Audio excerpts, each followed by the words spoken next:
What's up guys, Luman302 here, and today I'm bringing you episode 1 of my new career mode, which is career mode, Sunderland, as you are about to see. I decided Sunderland in the end, pretty much because I wanted to go with a Premiership team this time, instead of a lower league English team, because I kind of wanted to start off higher up so that I could reach more success, so to speak, in less time.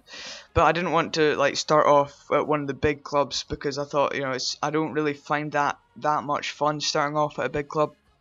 So I decided I'd go with kind of a mid-table team, which I'd say Sunderland are, and I'd try and take them to the top.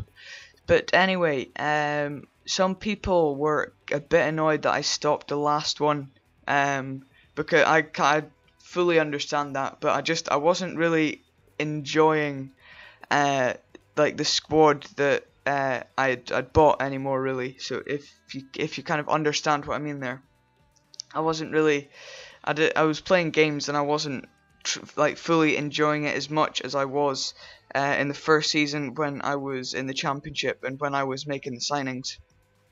So with this one, I'm pretty much just going to show you the transfer windows, and then maybe the best goals in between the transfer windows. So what I've done this episode is I've played a month, but I've shown you pretty much everything that I've done in the 1 month of the transfer window, and then I've already recorded episode 2 as I'm making this commentary.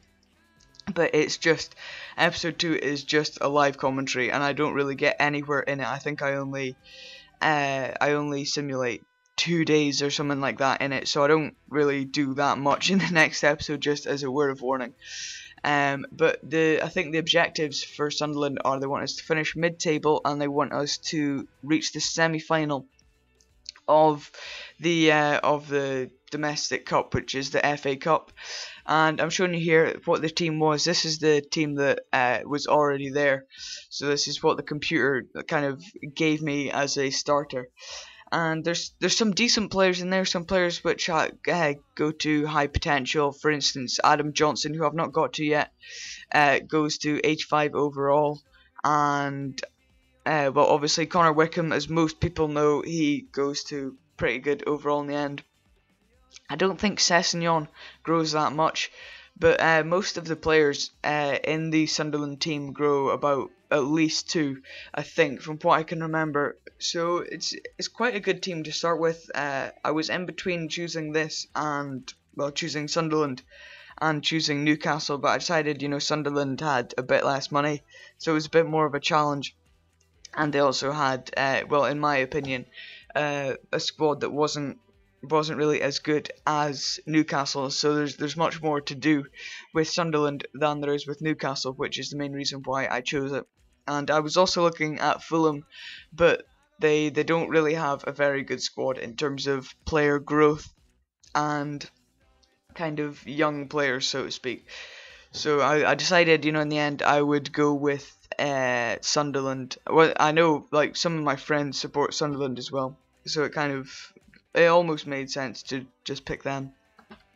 And as you can see here, the transfer budget, we have 12.5 million in transfer budget and just under 60,000 in wage budget.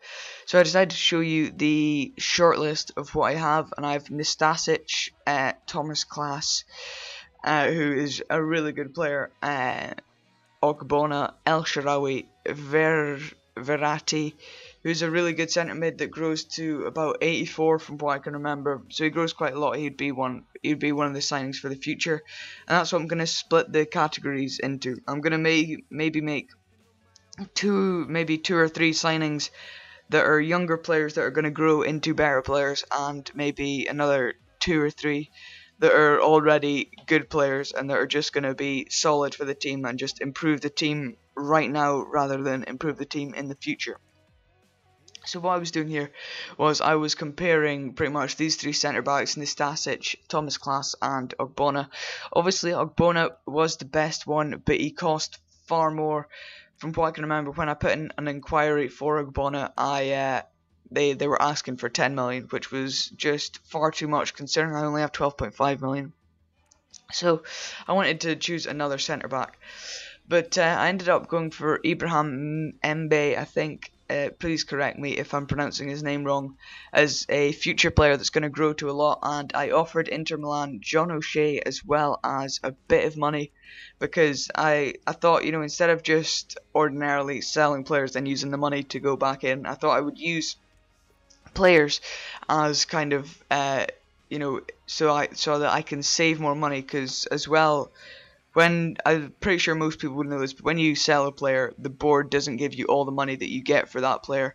They'll just give you some money, and then you'll some money of what you sold the player for. So effectively, you're losing money when you sell a player. So I thought, you know what, I may as well be efficient with the cash that I've got and just go for and just kind of swap players out. I guess it saves a bit of money, is what I'm trying to say.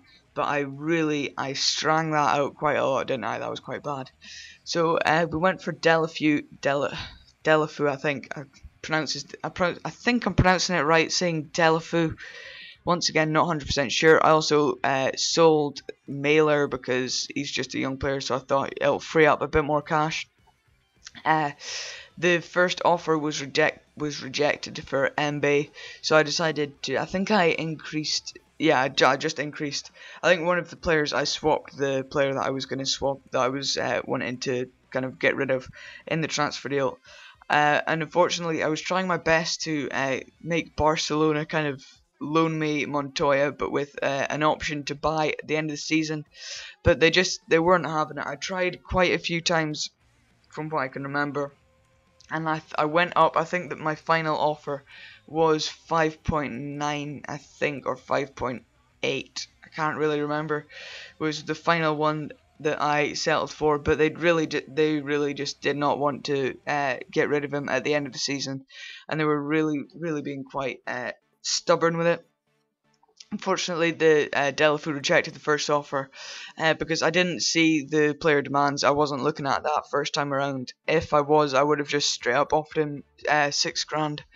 But I didn't see it, so I offered him £4,000 by accident, and he rejected it. So I put in another offer for Mbe, but I tried to get rid of Titus Bramble this time because he's just. I felt kind of bad at this point because I really wanted to keep Titus Bramble just for the banter, just because he's such a not a train wreck of a player, but the number of balls up that he makes in real life is just hilarious. So I kind of wanted to keep him just for the shits and giggles, but I thought, you know what, I may as well try and keep it a bit serious and go for a much better player. So the first friendly was against Toulouse, and we drew that 1-1. And I think in the end I just thought, you know what, it doesn't matter. I'll just go for Montoya. I'll just get him on loan, get him into the club, improve the squad's defence, make it easier to play with if I'm playing games, which is another thing that I wanted to talk about. I was gonna say I won't be playing that many games. I'll be simulating most of the games because I prefer when you simulate most of the games, because it's more accurate kind of result of what your team is. You know, because if you're playing, you can win games that, you know, normally your team wouldn't win. So it's kind of, I think it's better when you simulate games because it's a fair reflection of how good a team you have made is. So I'm going to be simulating most games and probably playing games against, say, the top 6 clubs or something like that. I'll play those games, but I'll just simulate the rest, and I'll show you highlights from the games that I play as well. Well, not highlights, I'll show you the best goals that I score.